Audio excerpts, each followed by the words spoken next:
Let's pray.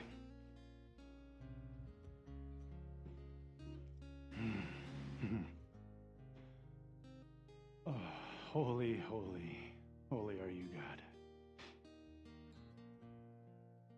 Lord, I thank you for your presence this morning. God, I pray for those that are here struggling. Lord, ease the struggle. Let them feel your peace. Let them know the reality of your mercy. The joy that it is to surrender. It can be so scary, God, to let go of control. And God, I pray that you would help us realize that we don't have control. That's just an illusion. We can let go and just rest. Just rest at your feet, God.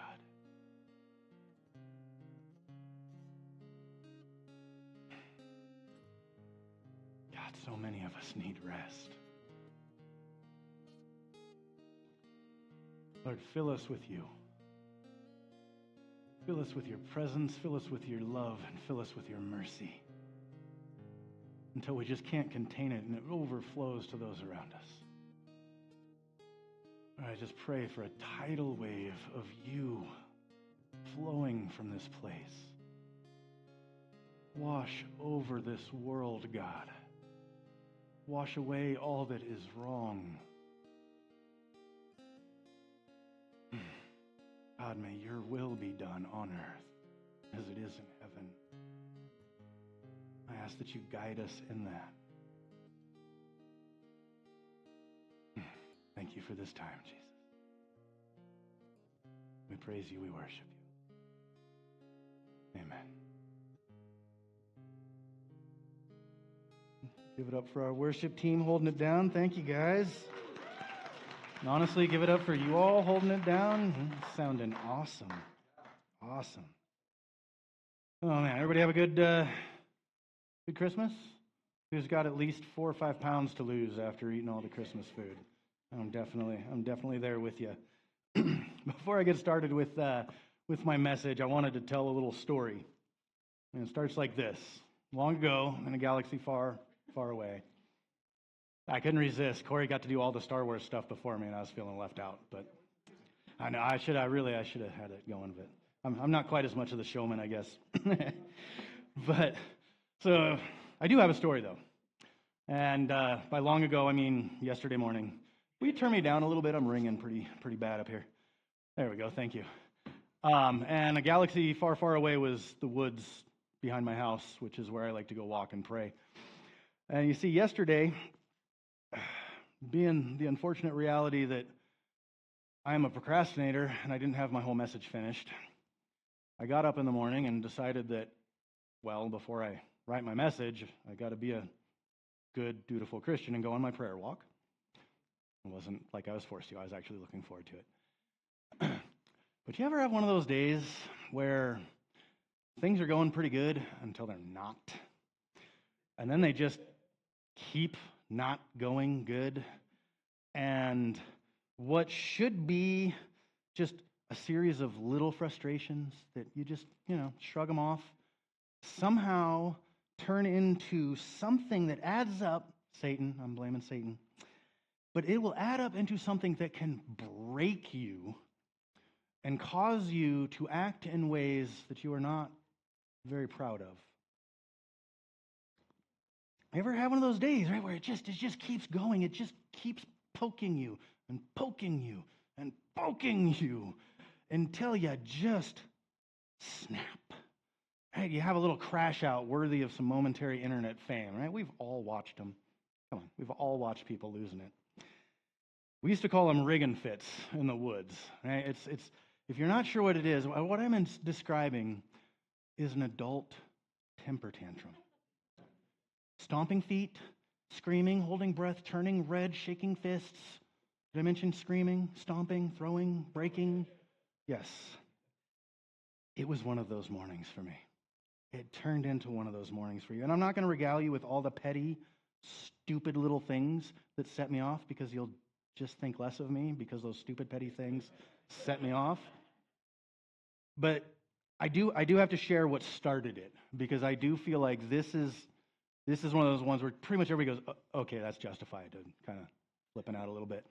Because I live out at the end of the dump road. I live right next to the freeway. And if you guys are from around here and been here for a while, they have been clearing along the sides of the freeways very, very heavily and thinning. And I'm glad they're doing it. I'm grateful. Fire safety, we need it. I don't want a car fire burning my house down. But when I'm walking in my woods, I'm trying to have a beautiful, peaceful moment with God, right? Sparkling snow, snow in the trees. It's so pretty. And I'm walking and I see, I still get a little heated. I see a pile of toilet paper and human feces on my side of the freeway fence. They decided, and this isn't the only one I found. This is I found multiples. And here I'm trying so hard. God, you and me, we're connecting. What is that? Yes, it was a very crappy situation. That's true. And to make it even worse, it's bad enough. Like, I got to deal with this. But unfortunately, I know from experience that for some reason, my dogs love whatever these guys' diet was. I am justified a little bit in my crash out. And that's just what started it. And then, yes, they were pettier and pettier little things like snow getting down on my shoe. And I start flipping out like a little toddler. Oh, yeah. And that's how it started. And Satan just kept throwing little jabs. And on their own, he said, they never would have fazed me. But they just kept piling up. And And the snowflake never blames itself for the avalanche. A little snowflake, nothing. They're pretty. I like them. You get a few million of them piling up on you, and they're not so pretty. They're not so much fun. And that's how it was going for me this morning. I was trying so hard, just to get myself in that right, God, me, you. I gotta finish a message that I'm supposed to give. And it's not working. It is not working. The jabs kept coming. I just kept getting poked. And suffice it to say, if you were somewhere around the Black Butte Summit Saturday morning and you heard screaming, I'm sorry. I'm just kidding. I'm so much more mature now in my walk with Jesus. I don't scream at God. I pray in tongues very loudly. Very, very loudly sometimes.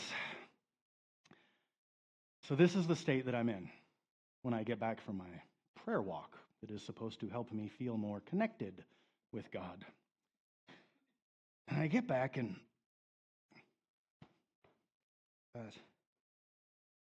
one more little jab.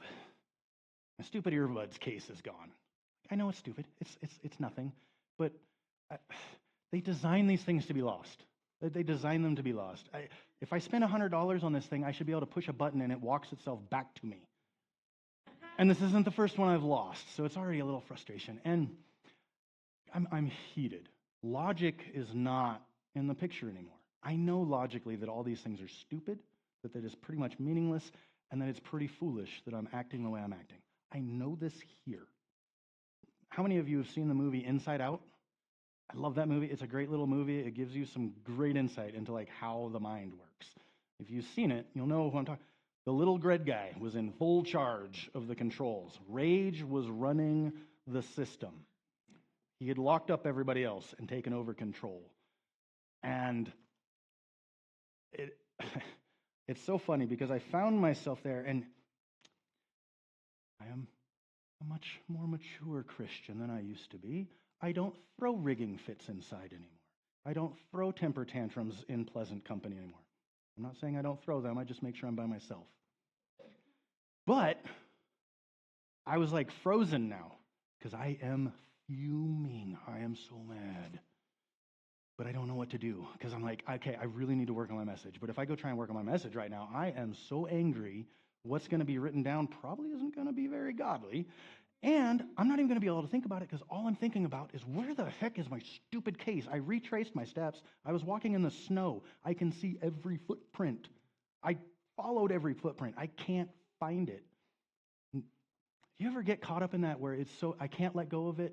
Like, I have to find it because I should be able to find it because it seems like it's simple and I know everywhere I've been. That's where I was. But then I need to work on my message. But I need to look for my, I'm not going to be able to focus because I need to look for this, but I need to look for that. But if I go look for that and I don't find it, do you know what's going to happen? I'm going to really lose it because I'm already out of control. And I'm frozen, like shaking. What do I do? What do I do? What do I do? I don't know. Go there and be mad, or go here and be mad, go there and be mad. Go. And out of like sheer desperation, not even knowing what I was doing, to be honest, my butt hit the chair next to my fire, and I opened my Bible. And I wish I could brag about how, like, yeah, that's what I do, right? Things are going bad. You open your Bible. Duh, that's what a good Christian does. That may be, but that's not what I naturally do still. And it's frustrating, and I hate admitting it, but yeah, it still takes like effort and thought for me to go there. But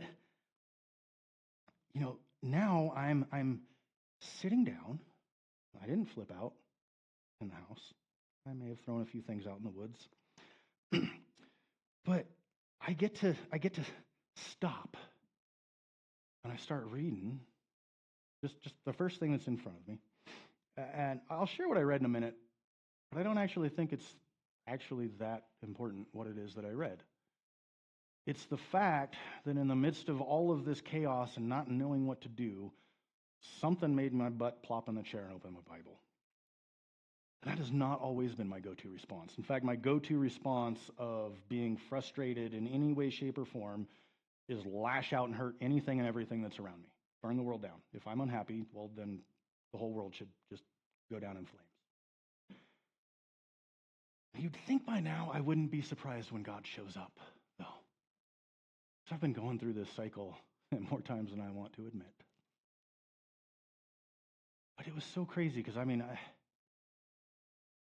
know there's some people in here that feel me when I say, well, you're seeing red, that irrational anger that like feeds itself, that you're like super ashamed of when you come out of it. But I went from so heated you couldn't talk me down off the ledge to being overwhelmed with how many blessings God has given me in my life in a matter of minutes. And if you knew me 15 years ago, you'd know that is flat out miraculous. Because I could milk a good bad day for at least a week and take it out on everybody around me. From so angry I didn't know what to do and I just wanted the whole world to end, to, God, you are so good to me. I don't deserve any of this. I'm sorry. And it was crazy because I really was like, I'm sorry. But it didn't feel like that, now you go say you're sorry, your dad shaking his finger at you. You think about what you did. You go to your room and think about how bad you've been. No, it was like I was hanging out with my best friend. And he looked at me like, dude, really? Come on, man. I haven't seen anybody do that since I watched that toddler.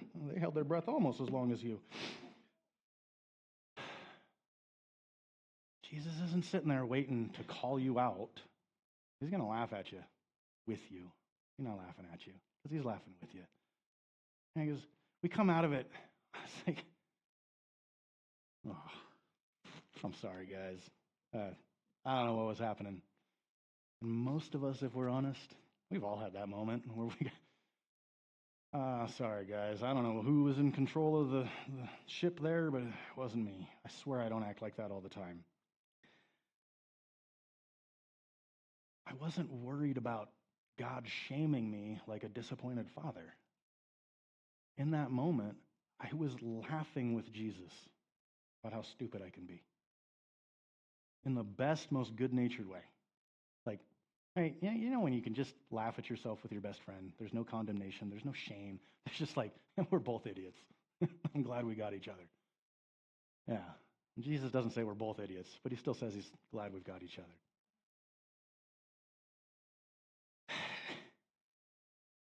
And the more I felt Jesus sitting there laughing with me, and the more I just saw how ridiculous it was, the more I was glad that Jesus is not the like film it and post it on social media kind of friend. Because I'd be in a lot of trouble because I do a lot of stupid things. But I swear I could almost hear Jesus laughing with me as I'm reading and going, you think you're bad? You should have seen some of the stuff that set Peter off. Man, he had a bad day. Ugh. The sons of thunder, why do you think I called them that? They were trying to call down fire on people every other day. I want to talk about crashing out. You're in good company. Give God the chance to reassure you, even in all your mess, even in all your fit. You can't hide your temper tantrum from you. Even if you're just throwing it in your head, he saw it. He's laughing at it. He saw it. But here's what's funny. So I'll read you what I read because, well, it was so appropriate. It just fit my mood because I was, like I said, burn the world down, scorched earth was my mood. And I opened it up, and one of my favorite books is Ecclesiastes. A lot of people think that's a strange one to be his favorite, but whatever. So I'm in that mood, and here is the first things that I really catch and pay attention to. So I hated life, because the work that is done under the sun was grievous to me. All of it is meaningless, a chasing after the wind. I hated all the things I had toiled for under the sun, because I must leave them to the one who comes after me. And who knows whether that person will be wise or foolish, yet they will have control over all the fruit of my toil, into which I have poured my effort and skill under the sun. This too is meaningless. So my heart began to despair over all my toilsome labor under the sun. For a person may labor with wisdom, knowledge, and skill, and then they must leave all they own to another who has not toiled for it. That ain't fair. What do people get for all the toil and anxious striving with which they labor under the sun? All their days their work is grief and pain. Even at night their minds do not rest. This too is meaningless. This kind of sounds like Solomon's throwing a little fit here. It's not fair, God. I did all the work. Why do they get to take it when I leave? It's not fair, God. I don't like that it's this way. Sounds a lot like me Saturday morning. But what's he do?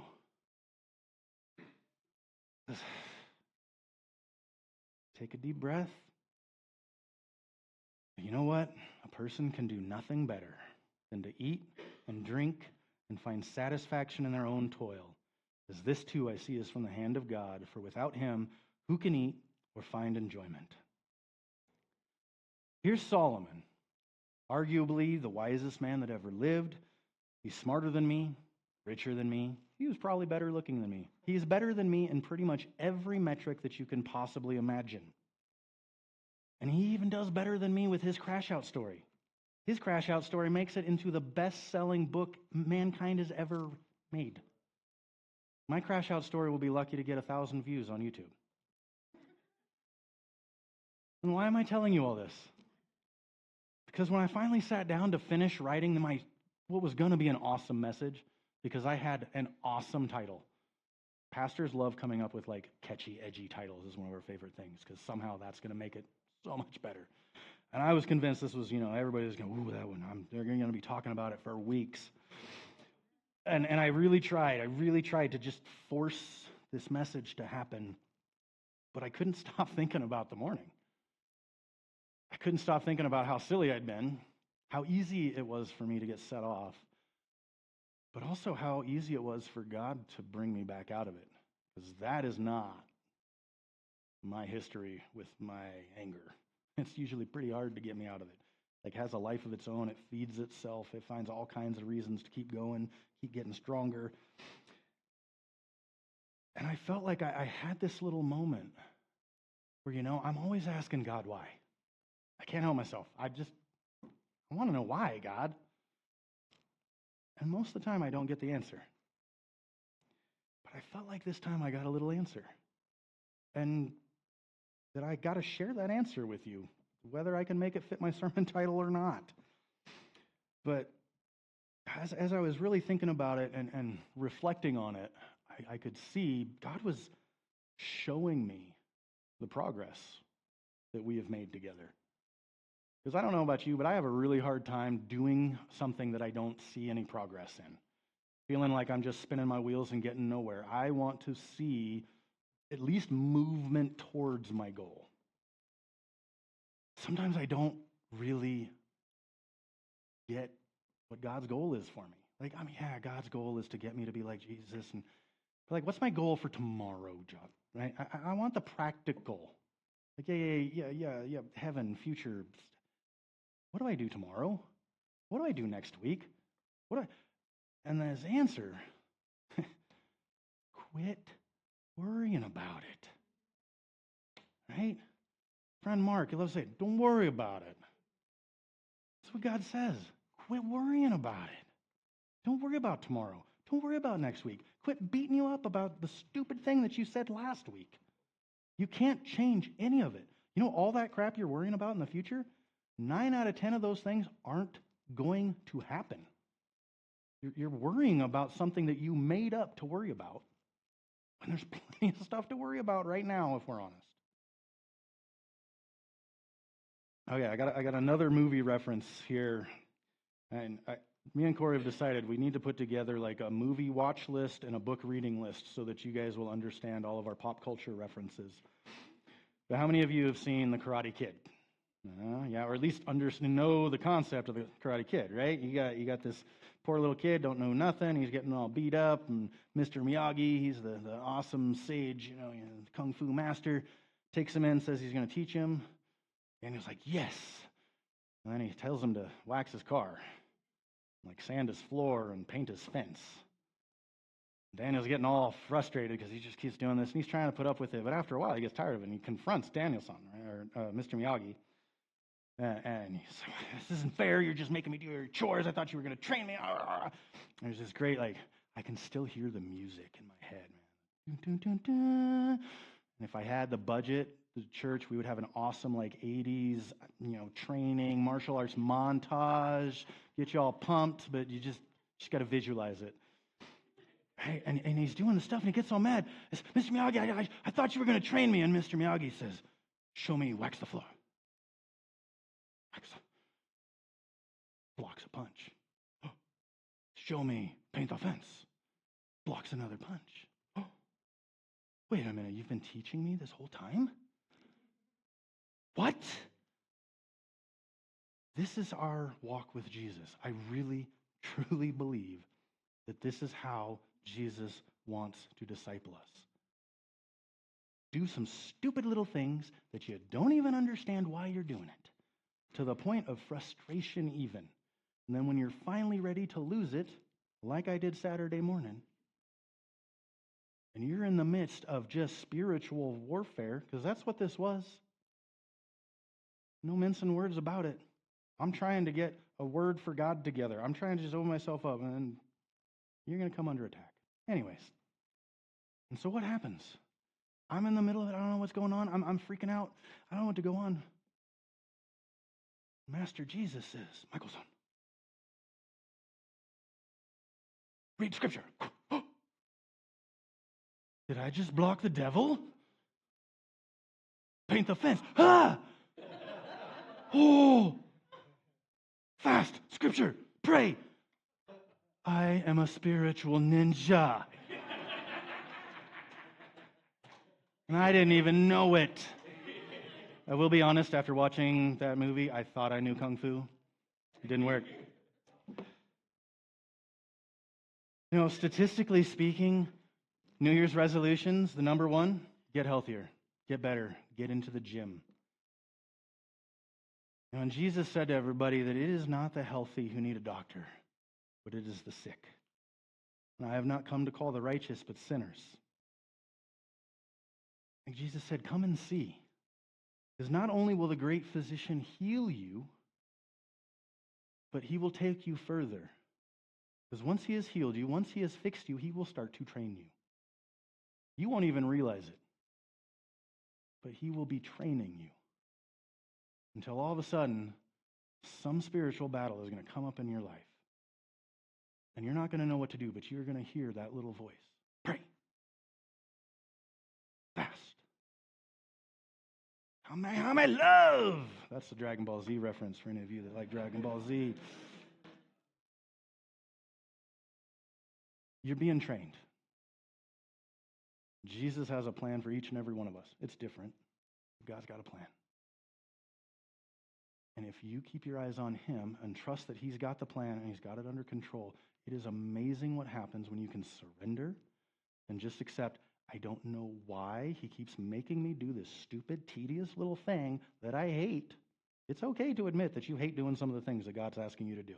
That's not like blasphemy or anything, just so you know. It's okay to admit, man, God has me do some stuff I don't want to do. Does not mean you're like lower status Christian or something. In fact, I'd say it's the opposite, because it's pretty easy to do the stuff I want to do. Like, I want to do it. Doing the stuff I don't want to do, that like literally takes an act of God to make me do that. Ask my wife. It does not happen easily. When it happens, though, when you hit that point where all of a sudden the training kicks in, you hear that little voice, and it's, wait a minute. Am I a warrior? Like, am I like some kind of kick butt spiritual ninja? Well, I'm trying to get a big head, but I think I just made the devil himself run away. All because like I paint the fence and wax the floor the way Jesus said. It's as simple as that. Doing the little things that don't seem to matter sets you up to be able to just naturally do the big things that really matter. That's how they become habits. That's how they become the thing that you just do. That's why we talk about the spiritual practices all the time. They aren't things to be worshiped. It's just training. I wouldn't have sat down and opened my Bible if I wasn't already in the habit of sitting down and opening my Bible. I've had to make myself do that. But in the moment when it really mattered, I didn't have to make myself do it. It just happened. And that's what all this is about, really. Following Jesus, repetitively doing the things that he's asking you to do, until one day you're going to be in the midst of it and something happens and you're going to realize, God will open your eyes. Here's what I've been training you for. Here is why I kept having you do that. Here's why I built your patience up by having you deal with all those frustrating people that tested your patience all the time. Here's why you had to suffer through all that pain. Here's why.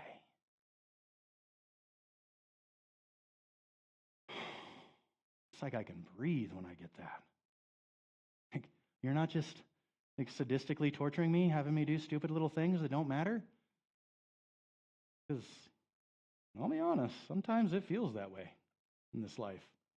Sometimes it feels like I'm just like, why am I doing what I'm doing? It seems so meaningless.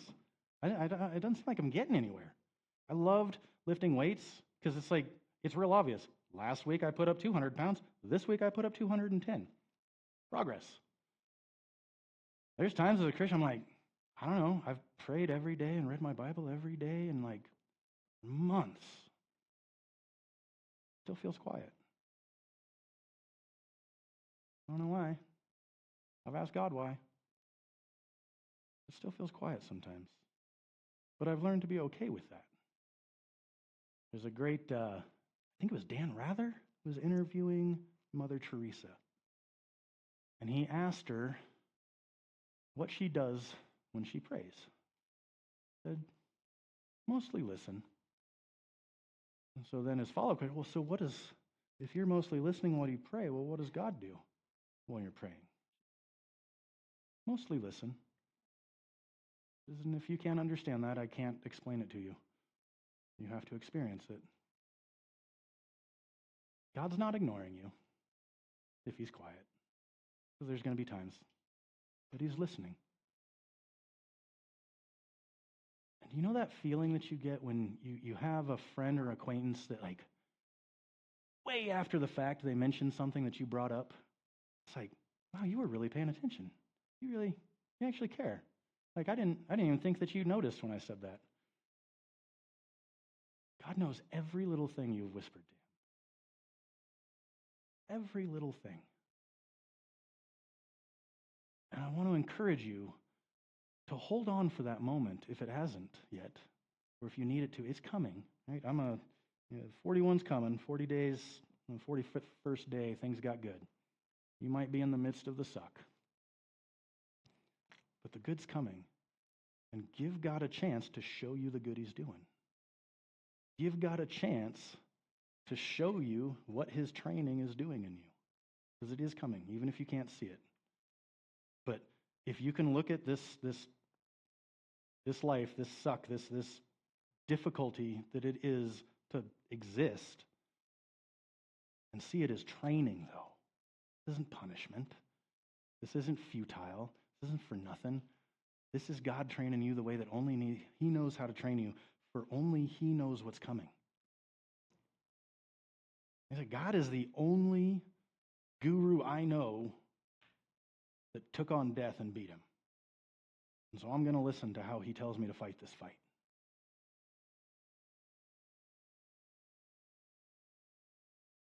Warriors for God do not look like we expect warriors to look like. I wish I could have found it. There is this statue of Jesus in Singapore or the Philippines. It's so funny. Buff Jesus. It's Jesus on a crucifix, but he is like shredded, ripped, and he's going to come down and just tear the devil apart.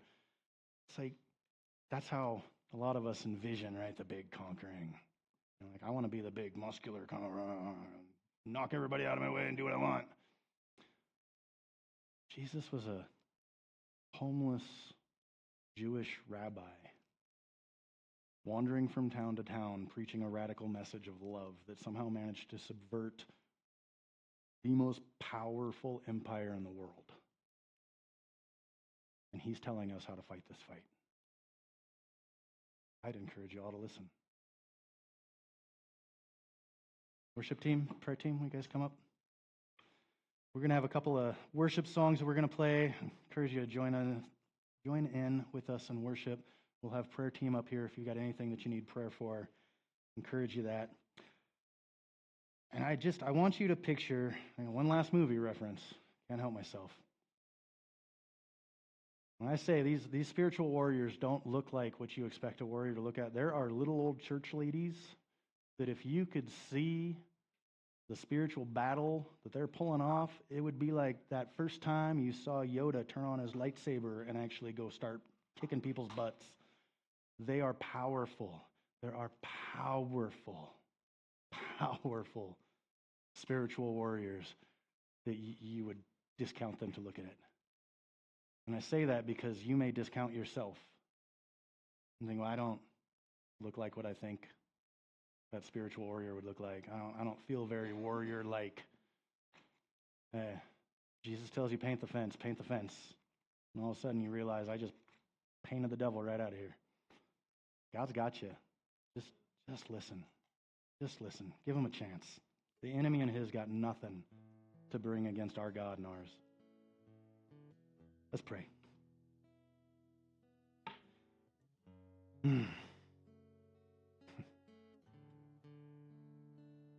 God, thank you for this time of rest. Thank you for this place of safety. I know that there are people in this room that think differently than I do. That somehow, amazingly, we manage to get along and actually care for each other.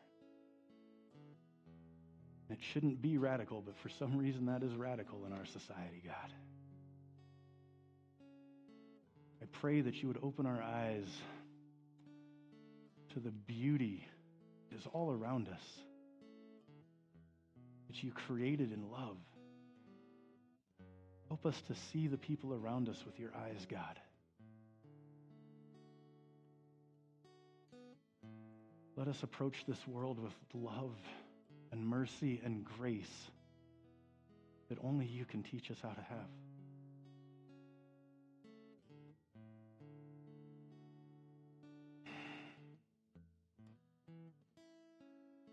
I pray that those of us that are struggling, that might be, just in that place where we're asking why, or is it worth it, or God, just reveal yourself. Let your Spirit flow.